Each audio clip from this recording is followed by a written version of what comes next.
I'm Erin Wolf from 88.9. I've got Chris Voss of the record company here. Hi. How are you doing, Aaron? Good to see you. Good to see you too. Been a while. Yeah, it has been a while. It has. It's been too long. Chris, I always like the fact that you grew up in Wisconsin. You grew up on a farm of all things. You're like a farm boy. Yeah. So when did you make your move to the big city of Milwaukee when you were young? 18 years old. I went to UW Milwaukee and never left Milwaukee until I moved to Los Angeles. And I enjoyed my time in Milwaukee greatly. So it was a big part of the whole music scene there, and a lot of friends and family there. So was there when I remember when this station opened, and it's great. It's great to be Yeah. on the airwaves here again. So, how did you get your start as a musician in Milwaukee? Do you remember like the first club gig you ever played here? Yeah, I had a high school band, and we got booked at the Gast House or wherever the heck it was in the basement of the UWM, and then I would play the little coffee shop down there. But the first and then we played the Globe a couple times back in the day. Shout out to Mark Solheim wherever you may be, and did a few things there, and then that band, we were just kids, so it disbanded, and then I started playing Linneman's open mic, like when I was getting to that age where I could sneak through the door at least, back in the day, and started the Freshwater band and that the Freshwater Collins thing, and that kind of went and did the chicken over at the estate for years and years, and was in the Cocksmiths, played with Juniper Tar for a while, played with Mark Waldock, Celebrated Working Man, a lot of Milwaukee bands. Yeah, Yeah. I remember seeing Freshwater Collins on like the show bills like all the time, all the time. that You were was the always first up one. there. Yeah, that was the first one that I did. That was like, learned a lot, good, like a lot of what to do and what to like to kind of help define like who I am now. All those bands, all those influences. I always chose to be in bands that, um, if I wasn't fronting it, say like if I was playing with Celebrated Working Man, with Waldock, who's a great writer and a dear friend, I would learn something from how they would go after something. Or, when I played with the Juniper Tar guys for a little bit, was never really officially in a band, but played like seven, five, six, seven gigs with them, and just hanging out with those guys and learning songwriting. The chicken over at the estate started as a lark. That was a really like we are just like, why don't we just go to a place and just jam all night? And it ended up, I think they still play sometimes. Yeah, they Uh, do. yeah, so it's like that's been going since like 1999. Mm-hmm. So kind of that guard, there was and moved out of Milwaukee in 2010.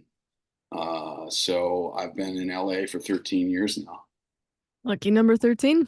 That's right. Cool. What is the first Milwaukee place you always want to see to make sure it's still there when you come back? Ooh, that's a really great question. Um, I would have said Sydney High up until a handful of years ago. I used to go to when I was a kid, I'd go to the Unicorn and see shows down there. But I guess at this point, man, 5 o'clock Steakhouse is a good one.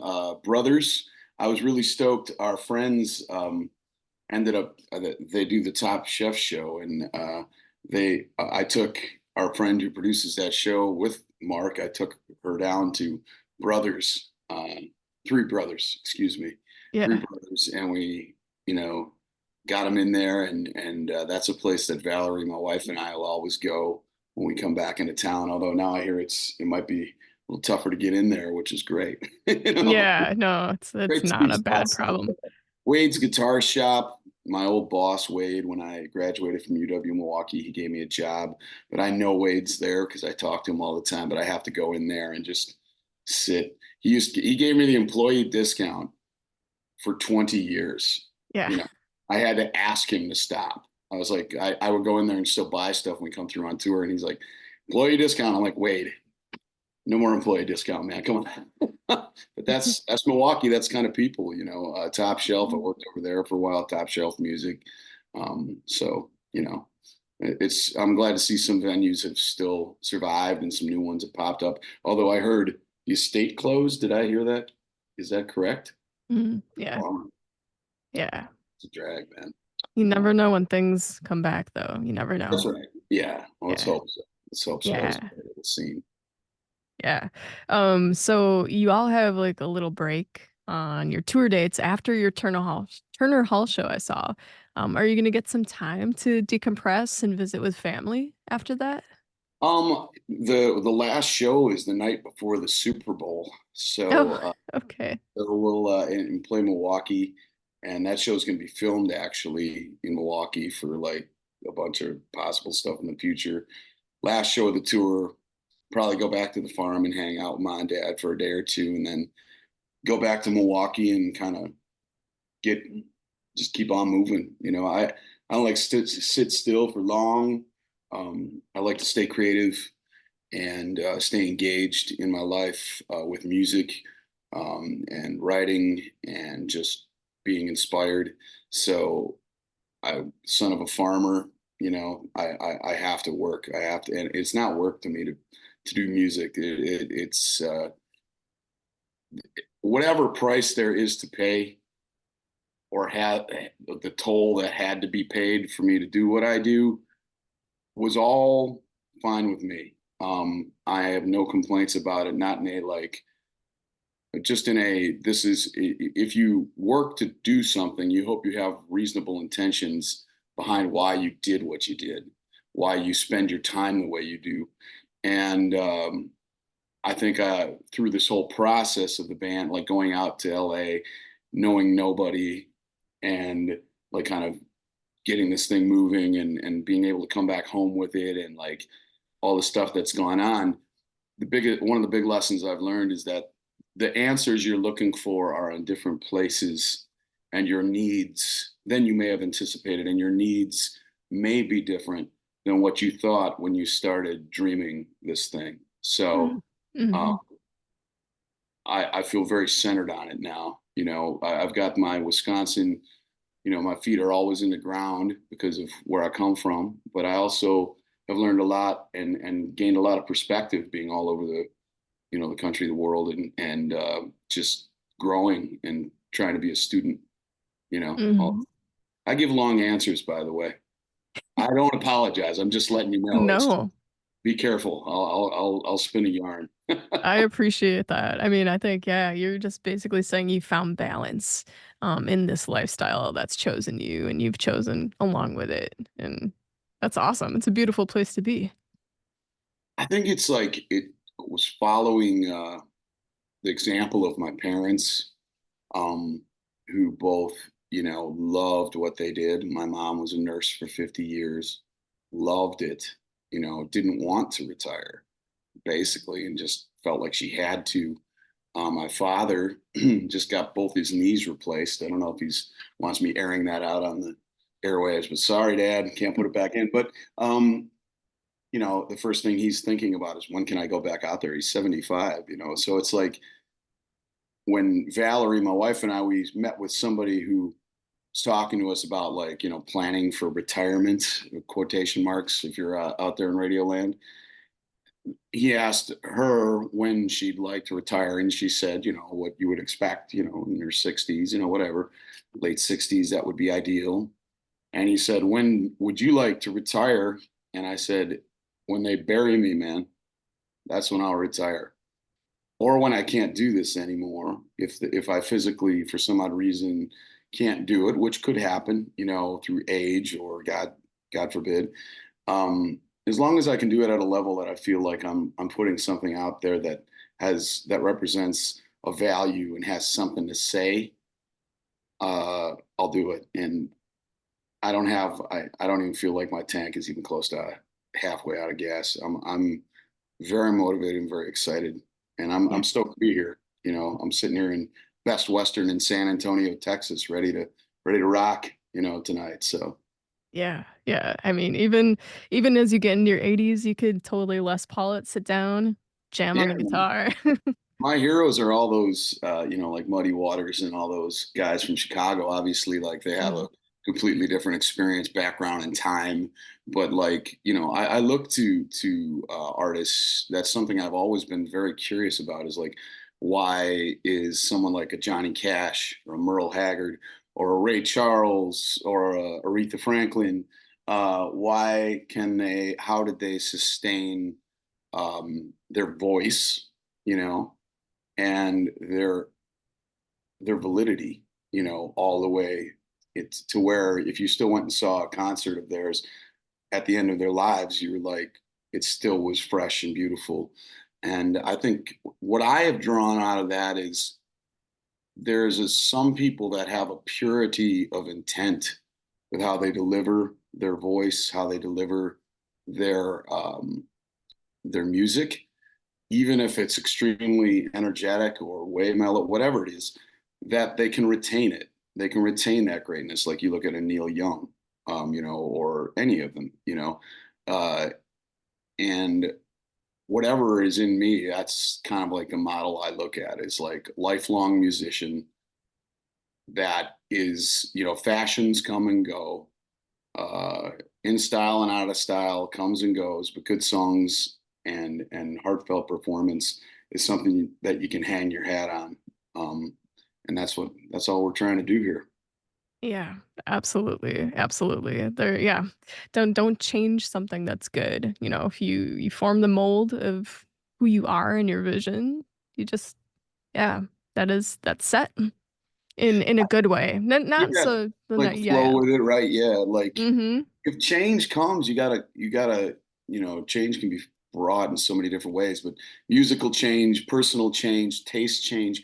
Um, my thing is, if you're chasing something, I've learned that if I'm chasing acceptance, which I've done. Nobody should be ashamed of learning these lessons. Some people are inherently defiant. Some people are want to be accepted. Some people say one and are the other. And you can't really speak for anybody else's intention but your own. And my intention was, there were times where I was reaching for things. Didn't know it at the time.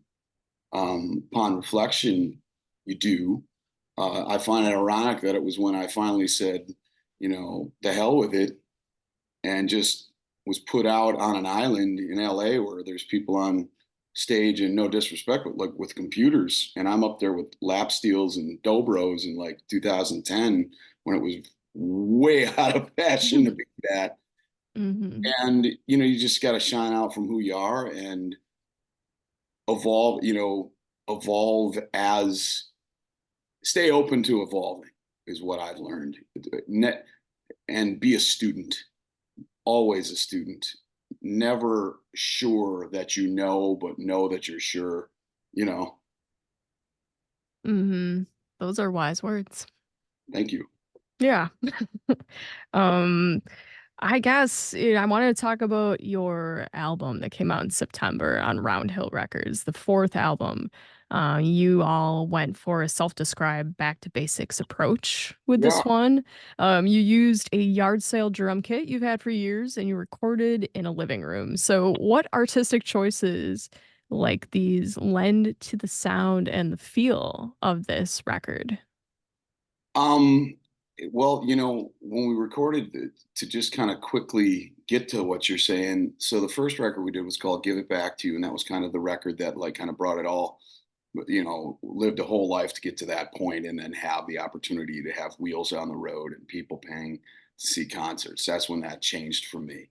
And that was a record we did in our bass player's living room with him mixing it with literally like 8, 9 microphones. And somehow, some way, we got on stations such as this across the country, and that changed things. And as artists, so that was a very earthy, true to who we were in 2011 moment.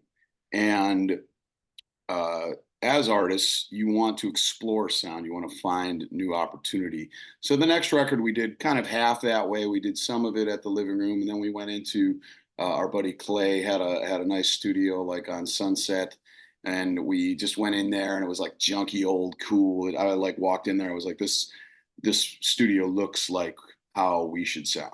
You know what I mean, for this record. It just was like cobwebby looking almost. You know, what, Mhm. not quite, but not a stretch. And that was amazing. So then the third record, we decided, okay, we had an opportunity where we had two records that had done enough to warrant some interest from an outside producer, which we were never really looking for. But then met a guy named David Sardi, who has done a lot of records from everybody from like, Chili Peppers to like just crazy, crazy records. I mean, and we got to go be in his house and record that right in March of 2020. So we were in there like March, April of 2020, like isolated and making this record. And we went big with it. We really explored. We had our opportunity to spend 5, 6 weeks in a really great studio and spend too much money, but just enough to make it sound the way we wanted to. Where the other two records, we spent nothing at all. And we made some great songs and learned some great strides forward and opened the band up from a 3 piece to a 5 piece, and but couldn't get out on the road, you know. So then after that, a lot of changes happened. One of our managers retired. Our booking agency was kind of in flux. This is, say, about 18 months ago. And we submitted our demos for this album. And the label that we had been on, Concord Records Rounder, had new management. And I kind of got to live my little Wilco fantasy in the way that I never wanted to. And the fact that we submitted music that we were pretty confident in, and the guy just was like, I don't get it. Dropped us like December 19th last year, right before Christmas, like, hey guys, you're gone. And it was like, whoa, we had two more records coming with them. So it's like, oh my God, we had to cancel the tour because ticket sales were terrible, because people were afraid of coming out. We were dead broke, tens of thousands of dollars in debt. Dream pretty much on the ropes, and you're laying in bed at night asking yourself, what the hell have I done here? How did this happen? I thought I had it figured out. I apparently do not have it figured out. What's the answer? The answer was, first, it was like, we're going back in house. We're going to go back in the living room. We're going to do this record ourselves. Did it. And then somebody popped up from my Milwaukee past, uh, that I never, ever thought would be working with me. And that was Jeff Kastelitz. So Cast Management, I knew him from back in the day when he like Wild Kingdom and all that stuff, managing all those bands. And we sat down, and he was in LA. He had run Dangerbird Records, and then he went over to Elektra, and now he's managing the Femmes. And our mutual friend Mike Kasperzak says, you should sit down with these guys. You should sit down with Jeff. And I think we both took the meeting kind of like, oh yeah, I've known this guy's name for a while. And we sat down, and it was just like, hit it off. So we handed Jeff the record. He went with it. He got us a deal on January 9th. So like about as fast back as you could. Record came out. It hit number 4 on the AAA charts. So we got to kind of hang our hat on that, being like, we knew we had something here. And the sound of the record is just the pure experience of all of that. I love the book ending of it, with the first record, as far as like this chapter. Like, I feel like this is like a book. Like, these 4 records are here, and now we're going to start the second half of our career or whatever, because you get to hear the experience of a very similar sound through songwriting, production, and you can hear them hear the miles in there. Mhm. So that was a whole experience just to set it up. So it's sticks and strings, man, harmonicas and slide guitars, melodies, stories, and hopefully you can sing along. So that's the record. What a story. And that came that turnaround came so quick and it took you back home in a way. Um, It it's amazing. It's kind of like full circle of what we're all talking about here. it Talking about is. Milwaukee and your roots and staying true to yourself and all that And stuff. and the beauty of it, can I say this, Aaron, is that staying true was the answer because we had that tour cancel and I don't know what was going on. You never know. Can't explain it. All these shows are packed.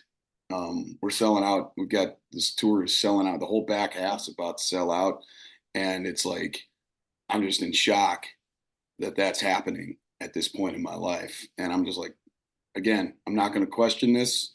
It's going to go play my guts out, and it's super fun, man.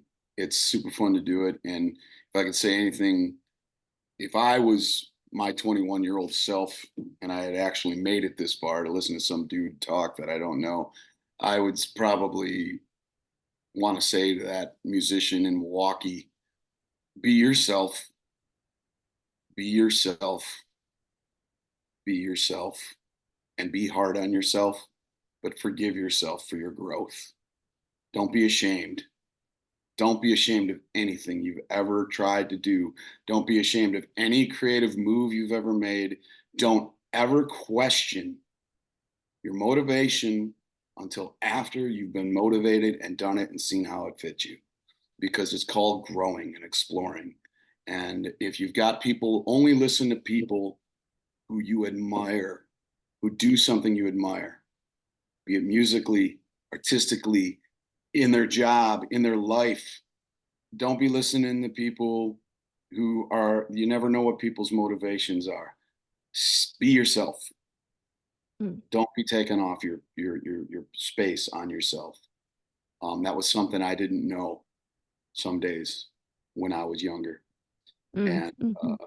I think it's important, really important to remember that. And no matter what you do, you know. Yeah. Yeah, those are good but hard lessons to learn. And now that, yeah, being looking back in the rear view, I don't know, it's good to be in that place because then you can help others who are younger than you, you know. It's a good place to be. That's my favorite, Aaron, is like anytime I talk to a young musician, and I don't like talking like I'm 85, but I'm not as young as I used to be, and Yep. I'm proud of it. You can't. That's another thing. Just submit to the fact that time is going by. Don't wait. Go. I had a conversation yesterday about, like I said to Mike, if I hadn't have done this insane idea, which was when I look at it now, was completely. I mean, if you looked at it, if you did the math, dude in his 30s moves to Los Angeles and knows nobody. Wasn't a very smart move, but it was the right move, you know, and uh, not just because the band came out of it, but because of who I am as a person now, because of the move. Um, and that can never be taken from anybody themselves. So, I don't know. I feel like I'm kind of drifting away from music, but this is what happens when I come back to the Milwaukee vibe. I just very nostalgic, and I want to share what I've seen out here. Mhm. If somebody wants to hear it, there it is. Well, I think that's a beautiful place to end the conversation. Um, Once again, I want to say your show's coming up on Saturday, February 10th at Turner Hall Ballroom. There will be a live filming element to it. You're going to see lots of buddies. And is there anything else special you want to throw out about that show coming up? Oh, just it's great to be coming back to Turner Hall, and special about the show. Um, it, it's very special to me to be in Milwaukee every time. Uh, I adore all the rooms in that town. Every dream I ever sowed in the ground happened in these rooms. Meaning from the floor most of the time, watching. So come on out, have a good time, and I promise you, it's going to be a lot of good people. So I'm very happy to say that when we play in Milwaukee, it's kind of like feels like a wedding uh, reception meets a friend reunion meets a family reunion for me. So it's like I don't even know, half the people probably don't even hear the noise because they're too busy catching up. So it's a really Yeah. cool environment, man. And we're really grateful to y'all for supporting us since day one, Erin, and Mhm. uh, back before, in former bands too. So I'm grateful to that, and I appreciate the opportunity to talk today. Yeah. It's awesome catching up, Chris.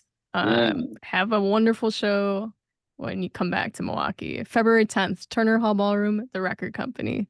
Thank you thank again.